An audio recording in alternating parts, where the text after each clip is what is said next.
Assalamu alaikum, namaste, hi everyone, welcome back to my channel Learn Easy 76. Today we are going to read and learn the story Nadan Dost from Visharad Purvat Naveen Kahani Kalash Kahani Ek Nadan Dost, written by an emperor of novel and story, great Munshi Premchandji. Today we are going to see summary of this wonderful story Nadan Dost. Before that, as usual, a small request: who were not a subscriber to my channel, please subscribe so that you will get more useful, more helpful content, and you will be the first viewer of my uploads videos. Click like button, press bell icon, share with your friends and relatives. Come on, without wasting time, let us see very amazing story Nadan Dost. Nadan Dost means new friend. नादान दोस्त कहानी का सारांश लिखकर कहानी कला की दृष्टि से उसकी विशेषताएं लिखिए. Right summary of the story Nadan Dost and write characteristics from the point of view story art. कहानीकार का परिचय. Introduction of story writer. नाम मुंशी प्रेमचंद जी. जन्म बर्थ 31 जुलाई 1880, जुलाई 31, 1880. स्वर्गवास हेवनली अबोर्ड 8 अक्टूबर 1936, अक्टूबर 8, 1936. जन्मस्थान काशी, बर्थ प्लेस काशी. जीवनी बायोग्राफी. बचपन में ये धनपत राय के नाम से पुकारे जाते थे. इन चाइल्डहुड ही वॉज कॉल्ड धनपत राय. चाचा इनको नवाब राय के नाम से पुकारते थे. His uncle used to call him Nawab Rai. इनका जीवन काफ़ी सुखमय नहीं रहा. His life was not very much happy. बचपन से अंत तक ये कष्टों में बीते थे. He lived a misery life. He lived very sorrowful life from the beginning till the end. साहित्यिक परिचय. Literary introduction. हिंदी साहित्य के कहानी सम्राट तथा उपन्यास सम्राट मुंशी प्रेमचंद पहले नवाब राय के नाम से उर्दू में लिखा करते थे. An emperor of novel and story writing, Sri Munshi Premchand ji. In the beginning, Munshi Premchand ji used to write in his writings in Urdu under the name Nawab Rai. बाद में हिंदी में लिखने लगे. Later on, he started writing in Hindi. 300 कहानियाँ, 11 उपन्यासों तथा अन्य रचनाओं से इन्होंने साहित्य को सजाया है. He adorned Hindi literature with his wonderful 300 stories, 11 novels and many more writings. रचनाएं. His writings are creations. Nirmala, गोदान, गबन, संग्राम, करबला आदि. These are his noteworthy writings. सारांश. Now we are going to see summary of the story नादान दोस्त. नादान दोस्त मुंशी प्रेमचंद की सुंदरतम कहानियों में से एक है. Nadan Dost is one among the best stories of Munshi Premchand ji. बाल मन तथा बाल मनोविज्ञान पर यह कहानी प्रकाश डालती है. This story throws light on children's mind and children's psychology. बच्चों के व्यवहार का सुंदर वर्णन इस कहानी में किया गया है. Children's innocent behaviour has been described in the story very beautifully. Keshav और श्यामा. केशव और श्यामा भाई बहन है. बोथ केशव और श्यामा आर सिबलिंग. उनकी माता हमेशा काम काज में व्यस्त थी. There mother was always busy in her work. उसको तो बच्चों से बात करने की फुर्सत नहीं मिलती थी. She didn't even get time to talk with her children. पिताजी तो ये एकदम पढ़ने लिखने में व्यस्त थे. Even the father also busy in reading and writing work. उनके पास भी बच्चों से बात करने या उनके प्रश्नों के उत्तर देने का समय नहीं था. Even father also didn't have time to spend with the children and give the answer to their questions. दोनों एक दूसरे से प्रश्न करते और बड़े होने के कारण केशव अनेक प्रश्नों के उत्तर दे देता. Then they started questioning themselves each other and being an elder, Keshav used to give the answers to many questions. His sister. चिड़िया के अंडे, बर्ड्स एग्स. उनके घर के कार्निस के ऊपर एक चिड़िया ने अंडे दिए थे. A bird had laid eggs on the cornice of their house. Cornice means a corner of house roof. दोनों बच्चों ने उसे देख लिया था. Both the kids had seen that. दोनों बाल सुलभ मन में चिड़िया के बच्चों को देखने की इच्छा उत्पन्न हुई. To see baby birds, a desire arose, childlike mind of both of them. छोटी होने के कारण श्यामा अपने भाई से प्रश्न पर प्रश्न पूछा करती थी. Being a younger, Shama was asking question after question to her brother. दोनों चिड़िया को दाना देने तथा पानी रखने का उपाय सोच रहे थे. Both were thinking the way how to provide food and water to birds. धूप से बचने के लिए छत, roof to protect from sun. दाना और पानी के बाद भी उनके सामने एक और प्रश्न था. After providing food and water, there was another question before them. इन बच्चों को धूप से कैसे बचाए? How to save these children from heat and light? I mean sun. खूब सोचकर केशव ने एक उपाय बताया. After thinking for a long time, Keshav told a solution. उसके सुझाव अनुसार श्यामा रद्दी की टोकरी ले आई. As the instructions given by Keshav, Shama brought a waste basket. वहाँ जो सुराख था उसे कागज से बंद कर दिया गया. The hole in the basket was closed with paper. तेल की प्याली को साफ करके उसमें पानी रखने का बंदोबस्त हो चुका था. She cleaned the oil bottle and the arrangement was done to keep the water in that bowl. I mean oil bottle. छत बना चुपचाप. Roof built quietly. दोपहर का समय था. It was noon time. माता दोनों को सुलाना चाहती थी. Mother wanted to put her children to sleep. थोड़ी देर आंखें बंद कर लेटने के बाद दोनों चुपके से उठकर आए. After sleeping for a while with closed eyes, both got up quietly. नहाने की चौकी पर स्टूल रखकर केशव चढ़ गया.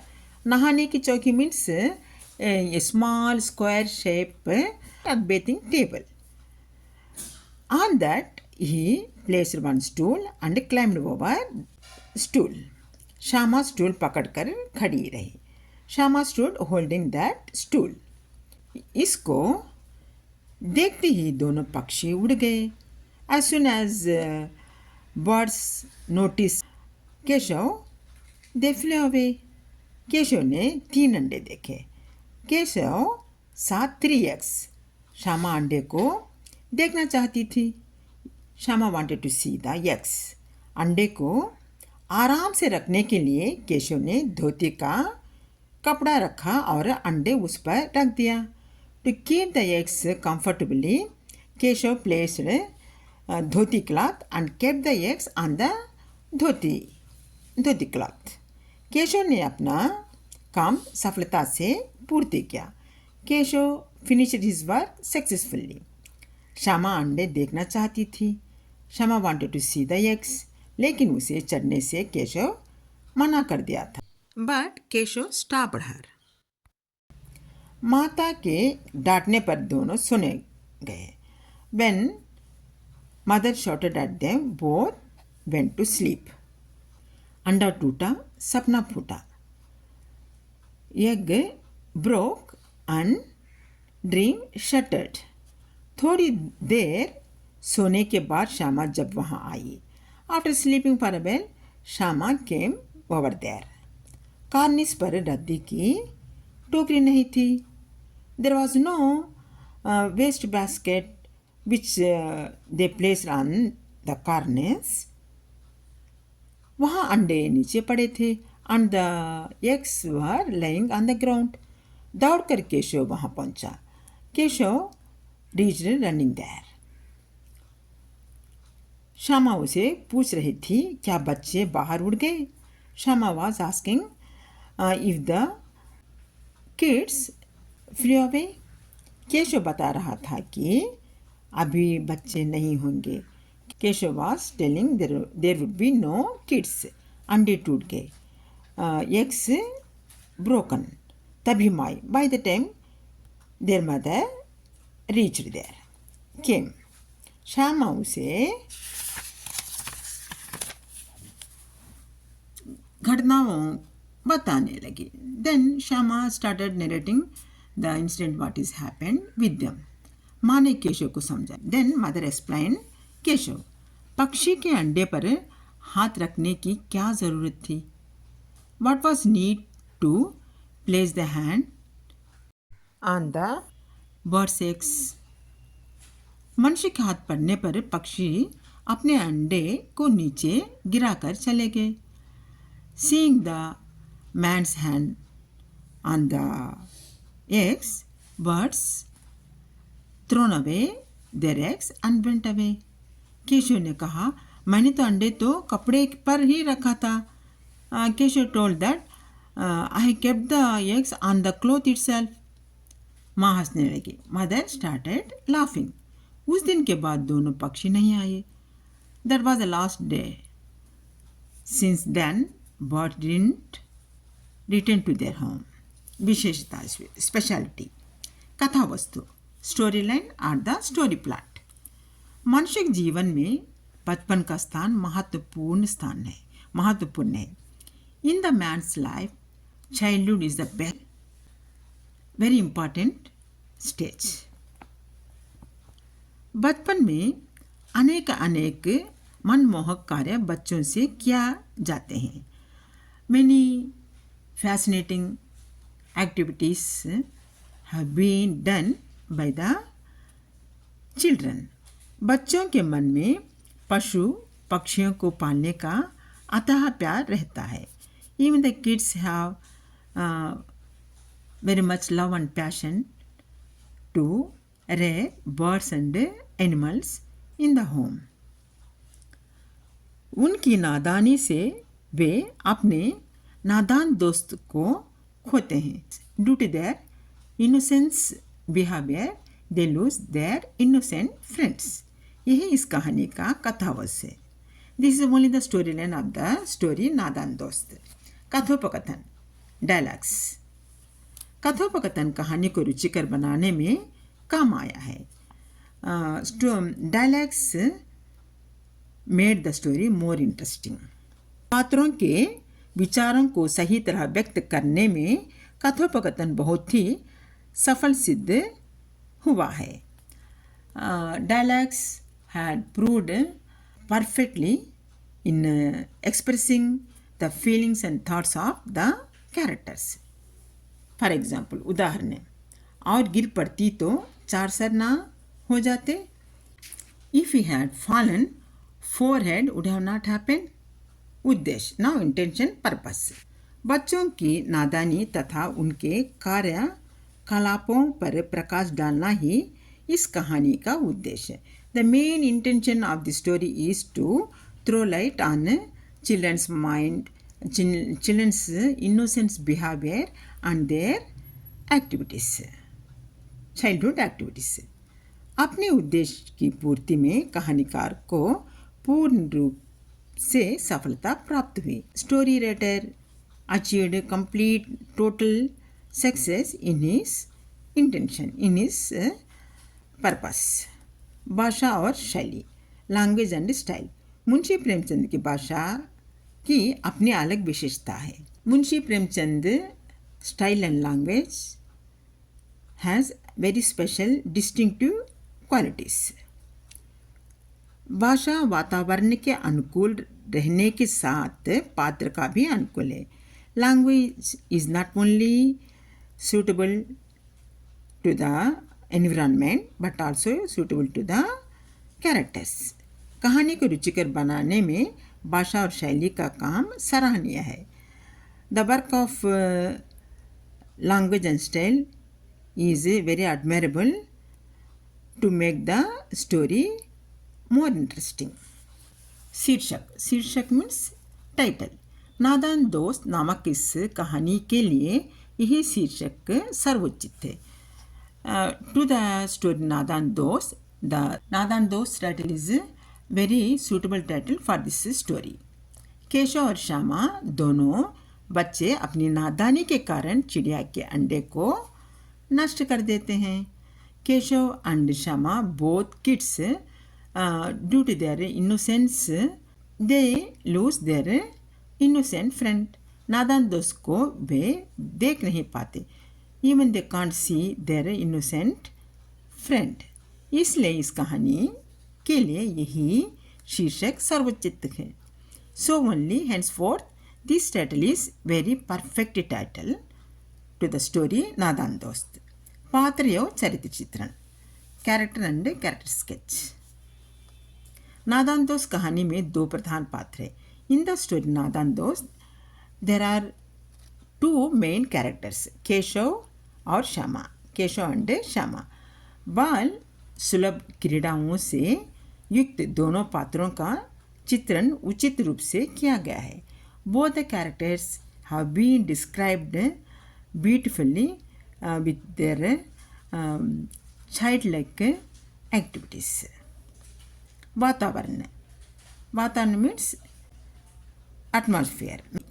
नादान दोस्त कहानी का वातावरण पारिवारिक है. The environment of the story is family environment. बाल मनोविज्ञान पर आधारित यह कहानी बच्चों के व्यवहार पर प्रकाश डालती है. The story Nadan Dost throws the light on children's behaviour, innocent behaviour. कहानी कला की दृष्टि से नादान दोस्त कहानी सफल कहानी है. In the point of view of art the story Nadan Dost is very successful story. Munshi Premchand ji की अति विशिष्ट कहानियों में यह भी एक है. Nadan Dost story is one of best stories of Munshi Premchand ji. This is the summary of the short story नादान दोस्त we have read now, written by the great story writer Munshi Premchand ji. Suppose if you are satisfied with the explanation, don't forget to subscribe my channel, click like button, press bell icon, share with the friends and relatives. Till the next upload of new video, take care of yourself. Have a nice time. Bye bye. Jai Hind. Allah Hafiz.